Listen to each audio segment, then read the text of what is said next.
السلام عليكم ورحمة الله. عاملين ايه؟ يا رب تكونوا بخير.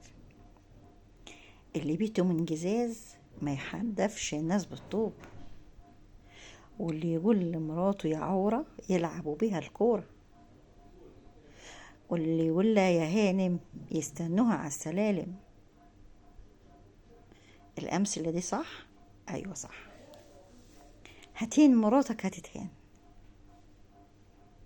هتلعب بمراتك هيتلعب بيها. كبر جوزك واكبر بيه، عمره ما هيكبرك وهيكبر هو، لا بالعكس، كبريه هو عشان انت تكبري.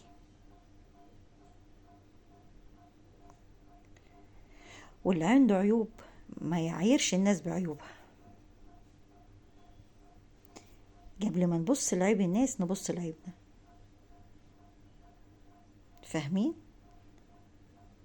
لو كل واحد أصلح من نفسه الدنيا هتبقى كويسة، لكن ما نقعدش نجنز لبعض، فلان وفلانة وفلانة واحنا كلنا عيوب. غلط، ما ينفعش. أصلح من حالي ومن حال بيتي وما بصش برضو لحد. فهمتوا؟